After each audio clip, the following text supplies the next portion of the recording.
Hey everybody, Mark Herman, aka LA Bengal fan on Twitter, Instagram, Facebook, recommend the Bengals for the AFC Northerners. And man, it's taken me just till now where my heart rate has returned to normal. Have the cardiac cats returned? Because it sure looked like it today. This was just an amazing finish. Tyler Boyd, some clutch catches, and then the big one to A.J. Green at the end. But let's run through the game. We knew this was going to be a shootout. I don't think any of us anticipated that there would be the highest scoring, or second highest scoring game in the first half for teams with no punts and no turnovers. So that's what we had in the first half. We get a touchdown, but we leave some time on the clock, and then we play terrible going into the locker room, and we give up a cheap field goal.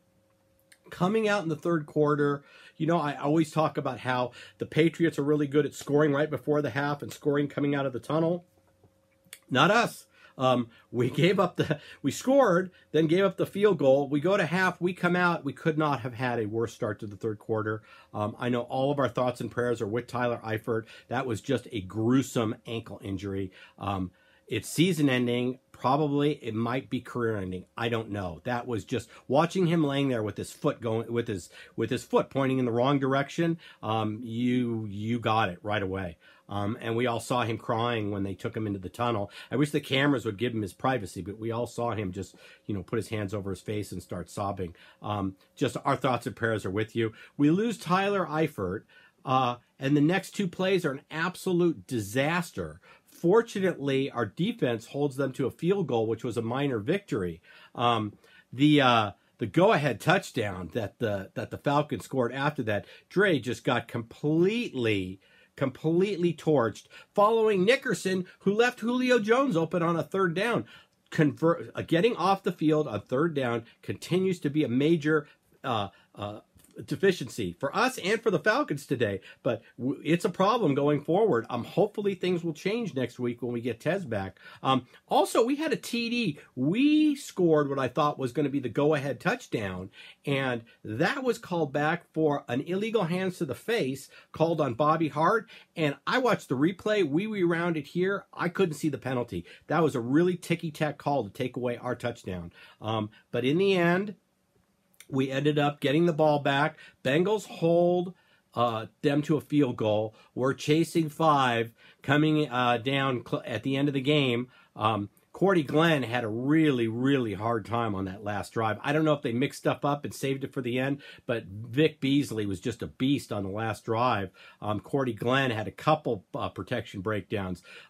Dalton was able to hold on to one ball. They called it an incomplete forward pass, but he had fallen on it, so we still recovered it. But both of those came from the left side, Beasley on Glenn. So, and then obviously the key catch by Boyd, and then the touchdown catch by Green, and just what a finish. I mean, it's the cardiac cats. This team is so, it's just, they're going to put gray hairs on you. I think I have a couple extra ones just from today. So if not, we'll watch. We're documenting it, so we'll see how much gray hair I have in the goat and in the hair right now versus where we're at the end of the year. And I don't use just for men or any hair color. So we're just going to see how much gray hair this team causes me. But what a huge win.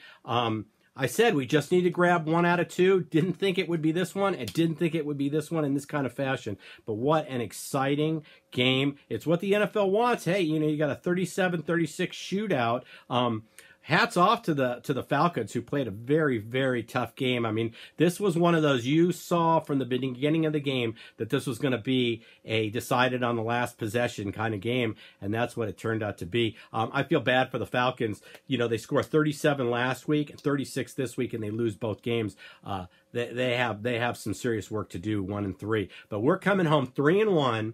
And for all the Panther fans who put up all the nice comments after last week and this week, hey, we delivered for you, okay? So you beat Baltimore, Pittsburgh, and Cleveland for us, okay? Come on, Carolina. But it was just a really exciting game. And coming home 3-1, I want to emphasize this, people. We played 3 of our first 4 games on the road. We're coming home for only our second home game against the Dolphins team, which, let's see how we play at home. We get Tez back next week. There's a lot of stuff to, Croft will be able to work out all week as the starter.